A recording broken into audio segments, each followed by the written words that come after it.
বাংলাদেশের নতুন প্রধানমন্ত্রী তারেক রহমান দায়িত্ব নেয়ার পর প্রথম দুদিন দেশ জুড়ে তুমুল চর্চা শুরু হয়েছে। এটা কি কেবল ইমেজ নাকি প্রশাসনিক পরিবর্তনের একটা ইতিবাচক সূচনা? মাত্র ৪৮ ঘন্টায় কি এমন করলেন তারেক রহমান যার প্রভাব শুধু বাংলাদেশের ভেতরেই নয় বরং প্রতিবেশী ভারতও চারদিকে তাকিয়ে রয়েছে? প্রিয় দর্শক, আপনারা দেখছেন প্রথম কলকাতার সম্পাদকীয় কলাম সম্পাদকের চোখে। আজ সম্পাদকের চোখ দিয়ে আমরা দেখব ঘটনা, বক্তব্য এবং প্রতীক আর তার রাজনৈতিক এবং আঞ্চলিক প্রভাব।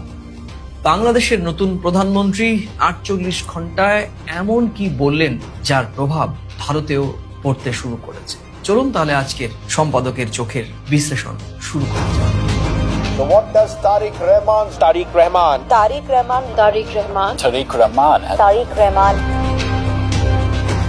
প্রথমেই আমরা বলবো যে প্রথম দুদিন কি কি ঘটেছে।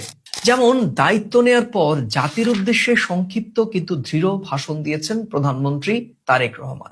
একই সঙ্গে দুর্নীতির বিরুদ্ধে জিরো টলারেন্সের ঘোষণাও করেছেন তিনি।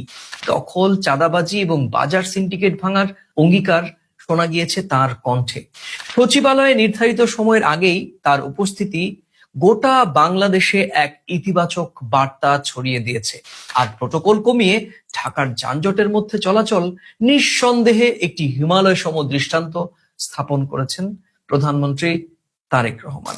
এক্ষেত্রে ট্রাফিক শৃঙ্খলা নিয়ে সরাসরি তার বার্তা না হলেও নিজে যখন প্রটোকল কমিয়ে ঢাকার যানজটে ঘুরে বেরিয়েছেন তখন নিঃসন্দেহে ট্রাফিক শৃঙ্খলা নিয়ে তার বার্তাও স্পষ্ট। কয়েকজন মন্ত্রীর কঠোর এবং আত্মবিশ্বাসী বক্তব্য যা এরই মধ্যে আন্তর্জাতিক, বিশেষ করে আমাদের ভারতীয় গণমাধ্যমেও ব্যাপকভাবে জায়গা পেয়েছে। এগুলো নিঃসন্দেহে কোনো আলাদা ঘটনা নয়, কিন্তু বাংলাদেশের রাজনৈতিক প্রেক্ষাপটে এটি ইতিবাচক স্টেটমেন্ট বলেই মনে করা যেতে পারে। পয়েন্ট টু পয়েন্ট বিশ্লেষণে এবারে প্রথমে শুরু করব তারেক রহমানের জাতির উদ্দেশ্যে দেয়া ভাষণে, যার মূল সুর কি ছিল। জাতির উদ্দেশ্যে ভাষণে তারেক রহমান কয়েকটি বিষয় পরিষ্কার করেছেন। রাষ্ট্র চলবে আইনের শাসনে, দুর্নীতির বিরুদ্ধে কোনো আপোষ নেই, ভালোর সঙ্গে থাকবো, কালোর বিরুদ্ধে লড়বো। তিনি প্রতিহিংসার ভাষা একেবারেই ব্যবহার করেননি, বরং শৃঙ্খলা, জবাবদিহিতা এবং দায়িত্ববোধের কথা তার বক্তব্যে স্পষ্ট হয়েছে। এটি একটি গুরুত্বপূর্ণ টোন সেটিং বলা যায়, কারণ ক্ষমতার পরিবর্তনের পর সাধারণত ভাষণ হয় আক্রমণাত্মক। এখানে ভাষা ছিল দৃঢ় কিন্তু সংযত। সচিবালয়ে সময়ের আগেই উপস্থিতি, কি বার্তা দিয়েছেন?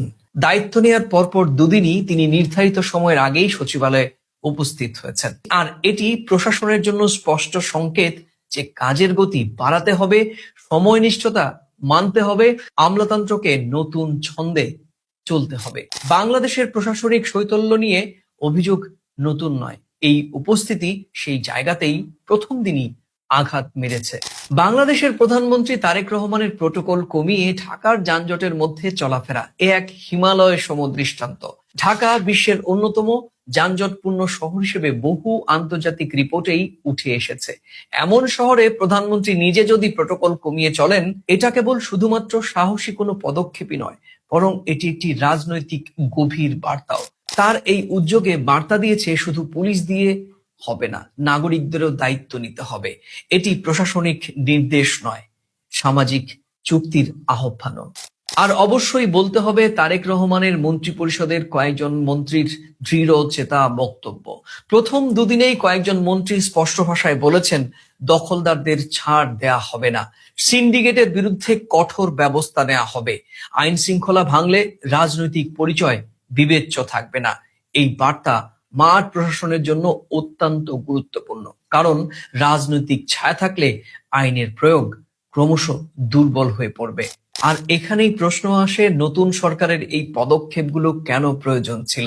এটা বিশ্লেষণ করতে হলে অতীতের দিকে ফিরে তাকাতেই হবে। গত কয়েক বছরে মানুষের অসন্তোষ জমেছে, নিত্যপণ্যের মুদ্রাস্ফীতি রেকর্ড সংখ্যক বেড়েছে, ব্যবসায়ী সমাজে নিরাপত্তায় উদ্বেগ সেটিও বেড়েছে, প্রশাসনিক দুর্নীতির অভিযোগ নতুন নয়, বটবৃক্ষ হয়ে দাঁড়িয়েছে, রাজনৈতিক মেরুকরণ বাংলাদেশের রন্ধে রন্ধে ঢুকে পড়েছে। আর এমন পরিস্থিতিতে বাংলাদেশের নতুন সরকারের প্রথম কাজই ছিল আস্থা পুনর্গঠন করা। প্রথম দুদিনের পদক্ষেপ সেই মনস্তাত্ত্বিক জায়গায় আঘাত করেছে। এক্ষেত্রে প্রথম কলকাতার সম্পাদকের চোখ গভীরভাবে বিশ্লেষণ করতে চায়। তারেক রহমান কি প্রচলিত ধারা ভাঙার ইঙ্গিত দিচ্ছেন? বাংলাদেশের ক্ষমতার রাজনীতিতে একটি দৃশ্যমান প্রবণতা ছিল কঠোর নিরাপত্তা বলয়, ভারী প্রোটোকল, প্রশাসনিক দূরত্ব, প্রতিপক্ষ কেন্দ্রিক ভাষণ। তারেক রহমান প্রথম দুদিনেই ভিন্ন ছবি তৈরি করলেন। সময়ের আগে সচিবালয়ে উপস্থিত হয়ে প্রোটোকল কমিয়ে যানজটে চলাফেরা করে প্রতিহিংসা মুক্ত কিন্তু দৃঢ় ভাষণ, দুর্নীতির বিরুদ্ধে সরাসরি অবস্থান, এটি ক্ষমতার দূরত্ব কমানোর ইঙ্গিত। আর এখানেই গতানুগতিক ট্রেন্ড ভাঙার সম্ভাবনা। তাহলে প্রশ্ন আসবে, কেন তারেক রহমান এমন ভাবে শুরু করলেন? দেখুন, তিনটি কারণ এখানে থাকতে পারে। প্রথমত, জন আস্থা পুনর্গঠন। বাংলাদেশে সাম্প্রতিক বছরগুলোতে প্রশাসনিক আস্থার ঘাটতি তৈরি হয়েছে। প্রধানমন্ত্রী তারেক রহমান হয়তো প্রথম দিন থেকেই সেই মনস্তাত্ত্বিক দেয়াল ভাঙতে চেয়েছেন। এবং দ্বিতীয় আরেকটি কারণ হতে পারে বাংলাদেশের মধ্যবিত্তের ওপর নির্দিষ্ট একটি বার্তা পৌঁছে দেয়া। মধ্যবিত্ত ও শহরের ভোটাররা দৃশ্যমান শাসন দেখতে চান। সচিবালয়ে আগে পৌঁছানো এটি কর্মসংস্কৃতির একটি প্রতীক। এবং অবশ্যই তৃতীয় কারণটি হতে পারে আন্তর্জাতিক এবং আঞ্চলিক বার্তা পৌঁছানো। দেখুন, প্রধানমন্ত্রীর প্রথম দুদিনের কর্মসূচি ভারত সহ প্রতিবেশী দেশগুলোকে দেখানো যে নতুন সরকার স্থিতিশীল এবং প্রশাসনিকভাবে অত্যন্ত সক্রিয়। বাংলাদেশের প্রধানমন্ত্রী তারেক রহমান যেভাবে প্রথম দুদিন বাংলাদেশের মানুষকে বোঝালেন তিনি জনগণের সঙ্গে রয়েছেন, ঠিক এমনই কিন্তু দৃষ্টান্ত রয়েছে ভারতেও। আর এক্ষেত্রে অবশ্যই বলতে হয় মমতা বন্দ্যোপাধ্যায়ের রাজনীতির কথা। সাদামাটা জীবনযাপন, রাস্তায় উপস্থিতি, সরাসরি মানুষের সঙ্গে তার সংযোগ। মমতা বন্দ্যোপাধ্যায় প্রশাসনিক প্রধান হয়েও নিজে দিদি হিসেবে প্রতিষ্ঠা পেয়েছে, এটা তার ব্র্যান্ডিং। ফল, ব্যক্তিকেন্দ্রিক ভোট ব্যাংক তৈরি, গ্রামীণ এবং নারী ভোটারদের মধ্যে দৃঢ় ভিত্তি। এবং নাম বলতে হবে ভারতের আরো এক জননেতার, তার নাম অরবিন্দ কেজরিওয়াল, আম আদমি পার্টির প্রধান। সাধারণ মানুষ, সরল পোশাক, সরাসরি সংলাপ, কিন্তু সঙ্গে শিক্ষা, স্বাস্থ্য, সংস্কারের দৃশ্যমান রুল। ফল, নীতিভিত্তিক জনভিত্তি। এরকমও ভারতে অসংখ্য জননেতা তৈরি হয়েছেন যারা হয়তো রাজনৈতিক বলয়ের ঊর্ধ্বে ব্যক্তিগত ইমেজেই ভোট ব্যাংক তৈরি করেছেন। প্রশ্ন আসবে, তাহলে তারেক রহমান কি জনপ্রিয়তার নতুন মডেল? প্রথম দুদিনেই তারেক রহমানের স্টাইল মমতা কিংবা কেজরিওয়ালের মতো সরাসরি রাস্তার রাজনীতি নয় ঠিকই, কিন্তু প্রোটোকল কমানো, সরাসরি নাগরিক দায়িত্বের আহ্বান, সময়নিষ্ঠ প্রশাসনিক বার্তা, আর এসব তাকে অ্যাক্সেসেবল নেতার একটি মুকুট প্রথম দিনই পরিয়ে দিয়েছেন। এখানে অবশ্য প্রশ্ন রয়েছে, তিনি কি জনপ্রিয়তাকে রাজনৈতিক পুঁজি বানাতে চাইছেন? সম্ভবত তারেক রহমান জানেন আজকের রাজনীতিতে ইমেজ অত্যন্ত গুরুত্বপূর্ণ, কিন্তু বাংলাদেশের বাস্তবতায় শুধু ইমেজ যথেষ্ট নয়। কারণ বাংলাদেশের প্রেক্ষাপটে এটি ঝুঁকি এবং সুযোগও। যদি হয় এরকমই শুরু, প্রশাসনিক সংস্কারের রূপ নেয়, দুর্নীতির বিরুদ্ধে দৃশ্যমান অ্যাকশনে পরিণত হয়, বাজার স্থিতিতে ফল দেয়, তবে এটি হবে ট্রেন্ড ভাঙার নেতৃত্ব। আর তা না হলে এটি হয়ে যাবে প্রতীকী জনপ্রিয়তা। এবার আসবো দিল্লির দৃষ্টি। হ্যাঁ, দিল্লিও উদার চোখে তাকিয়ে রয়েছে ঢাকার দিকে, বলা ভালো বাংলাদেশের দিকে, আরো সুনির্দিষ্টভাবে বললে বাংলাদেশের প্রধানমন্ত্রী তারেক রহমানের দিকে। নতুন সরকার কি স্থিতিশীল নাকি কেবল জনমুখী ইমেজ তৈরি করতে চাইছে?